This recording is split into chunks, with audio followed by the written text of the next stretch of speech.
Assalamualaikum warahmatullahi wabarakatuh. Alhamdulillah rabbil alamin. Wassalatu wassalamu ala asyrofil mursalin wa ala alihi washabbihi ajmain. Amma ba'd.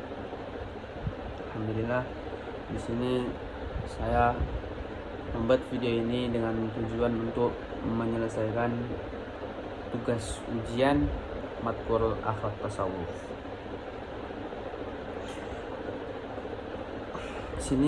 Langsung saja, di sini saya akan menjelaskan tentang apa itu godaan setan, dunia, dan nafsu. Yang pertama ialah godaan setan. Hakikat setan. Setan adalah makhluk dari kalangan jin yang durhaka kepada Allah. Pemimpinnya adalah iblis yang menolak sujud kepada Adam karena kesombongannya. Sejak itu, iblis bersumpah untuk menyesatkan manusia hingga hari kiamat. Sebagaimana dalam firman Allah, yaitu karena engkau telah menghukumku tersesat, aku benar-benar akan menghalang-halangi mereka dari jalan engkau yang lurus. Quran Surat Al-A'raf ayat 16 sampai dengan 17. Setan tidak memiliki kuasa penuh atas manusia. Ia hanya bisa menggoda dan membisikkan keburukan ke dalam hati atau was-was. Manusia tetap punya pilihan dan kehendak bebas untuk menerima atau menolak godaan itu. Selanjutnya ialah metode godaan setan. Yang pertama adalah was-was, yaitu membuat ragu dalam ibadah seperti wudu, niat, dan lain-lain. Yang kedua ialah tazyin, menghiasi perbuatan dosa agar terlihat baik. Dan yang ketiga ialah taswif, menunda-nunda amal baik atau seperti nanti saja tobatnya, ya seperti itulah. Yang keempat ialah menghasut dan menanamkan kebencian seperti antara suami istri, keluarga, ataupun masyarakat. Yang kelima ialah menanam putus asa. Contohnya seperti kamu sudah terlalu banyak dosa, tobatmu tak diterima. Ya seperti itulah macam-macam godaan setan atau bisikan setan. Seperti Allah berfirman, ialah sesungguhnya tipu daya setan itu lemah. Quran Surat An-Nisa ayat 76. Kemudian yaitu cara menghadapinya. Yang pertama ialah selalu berzikir dan membaca Al-Quran, terutama ayat kursi dan muawwidz atau surat Al-Falaq dan surat An-Nas. Selanjutnya ialah berlindung kepada Allah dengan doa a'udzubillahi minasyaitonirrajim. Yang kemudian ialah menjaga sholat tepat waktu dan khusyuk. Kemudian ialah menjaga lingkungan pergaulan yang baik. Dan masih banyak lagi cara untuk menghadapinya. Yang kedua ialah godaan setan. Godaan dunia. Hakikat dunia. Dunia adalah tempat ujian dan bukan tujuan. Islam tidak melarang menikmati dunia, tapi melarang mencintainya secara berlebihan hingga lalai dari akhirat. Rasulullah SAW bersabda, dunia adalah penjara bagi orang mukmin dan surga bagi orang kafir. Hadis riwayat Muslim.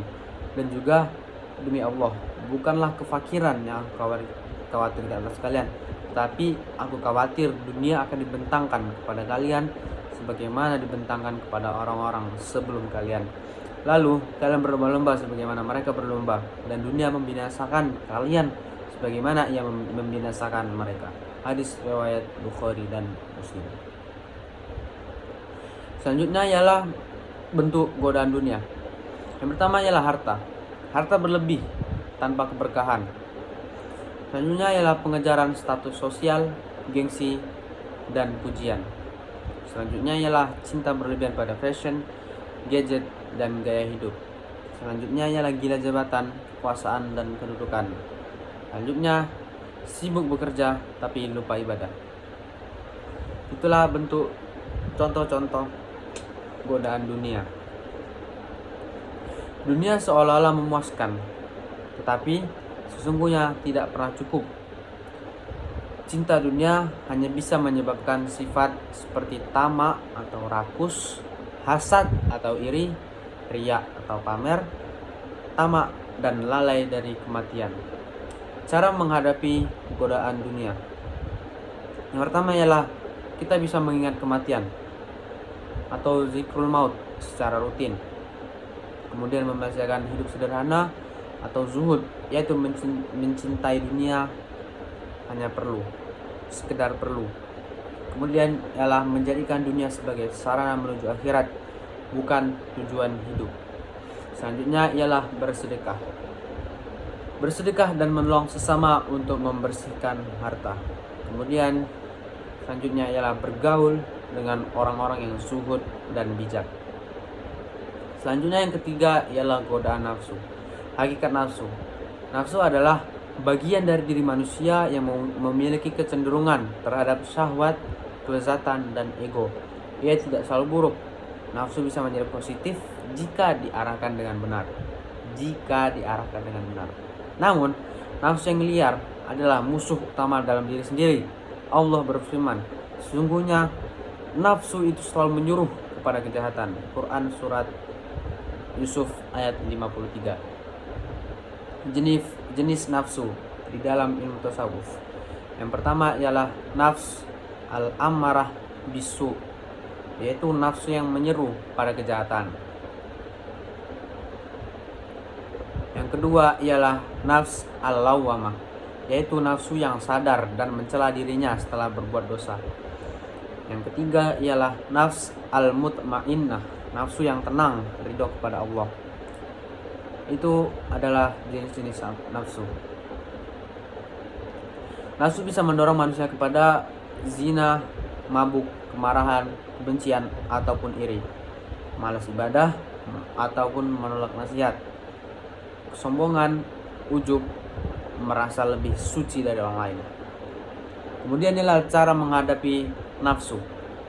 Yang pertama, kita bisa menghadapinya dengan puasa sebagai latihan mengendalikan hawa nafsu. Kemudian ialah mujahadah, bersungguh-sungguh melawan dorongan negatif. Selanjutnya ialah membaca Al-Quran dan merenung atau tafakkur. Selanjutnya ialah tobat dan muhasabah diri setiap hari. Selanjutnya bisa mengikuti majelis ilmu dan zikir. Kesimpulan besar. 3 hal ini, setan, dunia, dan nafsu, adalah 3 musuh utama dalam perjalanan rohani manusia. Mereka bersatu padu untuk menjauhkan manusia dari Allah, dari cahaya, dan dari jalan yang lurus. 3 prinsip untuk melawan, yaitu yang pertama, ma'rifatullah atau mengenal Allah. Makin kita mengenalnya, makin kuat kita menolak godaannya. Selanjutnya ialah tarbiyah ruhiyah atau pendidikan jiwa, melatih diri lewat ibadah, puasa, zikir, dan muhasabah. Kemudian ialah suhbah solihah atau berteman dengan orang soleh. Lingkungan sangat mempengaruhi kekuatan melawan godaan. Cukup sekian yang dapat saya sampaikan pada materi godaan